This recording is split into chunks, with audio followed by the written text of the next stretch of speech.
Hey welcome to the cinephile. और आज हम एक्सप्लेन करेंगे साल 2019 में आई Hollywood movie sleeping with my student को। मूवी की शुरुआत होती है, हम देखते हैं एक लड़की जिसका नाम जून है, वो कार में अपने हस्बैंड के साथ काफी लड़ रही होती है, जिसकी वजह से उसकी हस्बैंड का ड्राइविंग से ध्यान हट जाता है और उनकी कार का एक्सीडेंट हो जाता है। उसका हस्बैंड इस कार एक्सीडेंट में मारा जाता है और उस कार में उसका एक बेटा भी था। फिर हमें कुछ सालों के बाद का दिखाया जाता है, जहाँ हम देखते हैं कि स्कूल की टीचर कैटी जो कि अपने फ्रेंड्स के साथ पार्टी कर रही होती है और ये सेलिब्रेशन इस बात की हो रही होती है कि कैटी अब स्कूल की टीचर से प्रिंसिपल बन चुकी होती है और कैथी का डिवोर्स हो चुका होता है। तो उसके दोस्त उसे बोलते हैं कि उसे एंजॉयमेंट के लिए किसी और को डेट करना चाहिए, लेकिन कैथी ऐसा करने से मना कर देती है। उसके बाद उनके रूम का एसी खराब हो जाता है। फिर होटल का एक लड़का एसी ठीक करने आता है जो कि काफी यंग होता है और गुड लुकिंग होता है और उनके साथ काफी ज्यादा फ्लर्ट करने लगता है। और जब कैथी पूल में नहाने के लिए चले जाती है तो उसके पीछे वो लड़का भी आ जाता है और कैथी से बातें करके उसके करीब आ जाता है। फिर ये दोनों उस रात लव मेकिंग करते हैं, लेकिन सुबह होते ही वो लड़का वहाँ से चला जाता है और वो लड़का कोई नहीं, असल में जून का बेटा इयन था, जिसके डैड की मूवी की स्टार्टिंग में कार एक्सीडेंट में डेथ हो गई थी, जो कि एक फेक मैकेनिक बनकर इनके रूम में आया था। उसके बाद कैथी भी अपने घर चले जाती है, जहाँ पर हम देखते हैं कैथी की एक बेटी है जिसका नाम ब्री है। फिर कैथी अपनी बेटी ब्री का एडमिशन अपने ही स्कूल में करवा देती है और इयन वो लड़का भी उसी स्कूल में एडमिशन ले लेता है।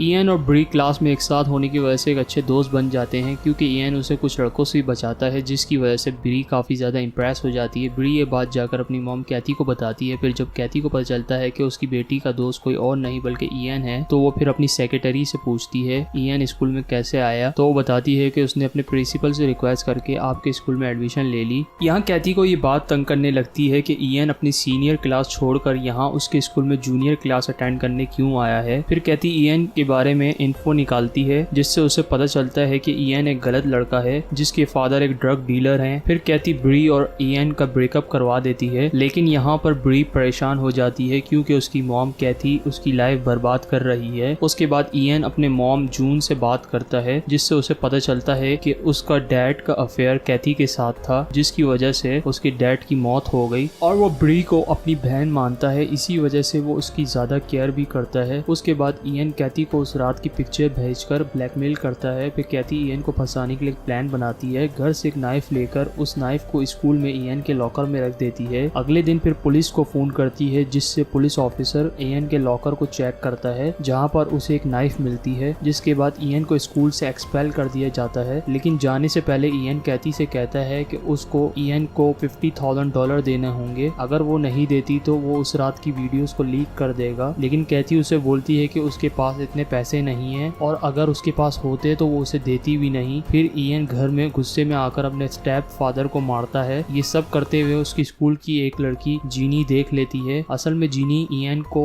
पसंद करती है। फिर वो जीनी को धमकाता है, अगर उसने ये बात किसी को बताई तो वो उसे भी मार देगा। फिर इयन ब्री को बाहर घुमाने के लिए ले जाता है, जहाँ वो कैथी को फोन करता है और उसे $50,000 लाने के लिए कहता है, वरना तो वो उसकी बेटी ब्री को मार देगा। फिर कैथी पैसे लेकर वहाँ पहुँच जाती है। इयन ब्री को ये बात बताने ही वाला होता है कि वो उसका भाई है, तो पहले कैथी ही ब्री को बता देती है। अब इयन कैथी के बारे में ब्री को बताने वाला था कि उसकी मॉम एक अच्छी औरत नहीं है और वो किसी के साथ भी सो सकती है, लेकिन इयन को ये बताने से पहले कैथी अपने साथ ऊपर से धक्का दे देती है, जिसकी वजह से इयन मर जाता है, लेकिन कैथी किसी तरह बच जाती है और यहाँ मूवी भी एंड हो जाती है। मैं उम्मीद करता हूँ आपको इस मूवी की एक्सप्लेनेशन पसंद आई होगी और ऐसी ही मूवीज की एक्सप्लेनेशन सुनने के लिए हमारे चैनल को सब्सक्राइब कर लें। तो फिर मिलता हूँ इन दी नेक्स्ट वन।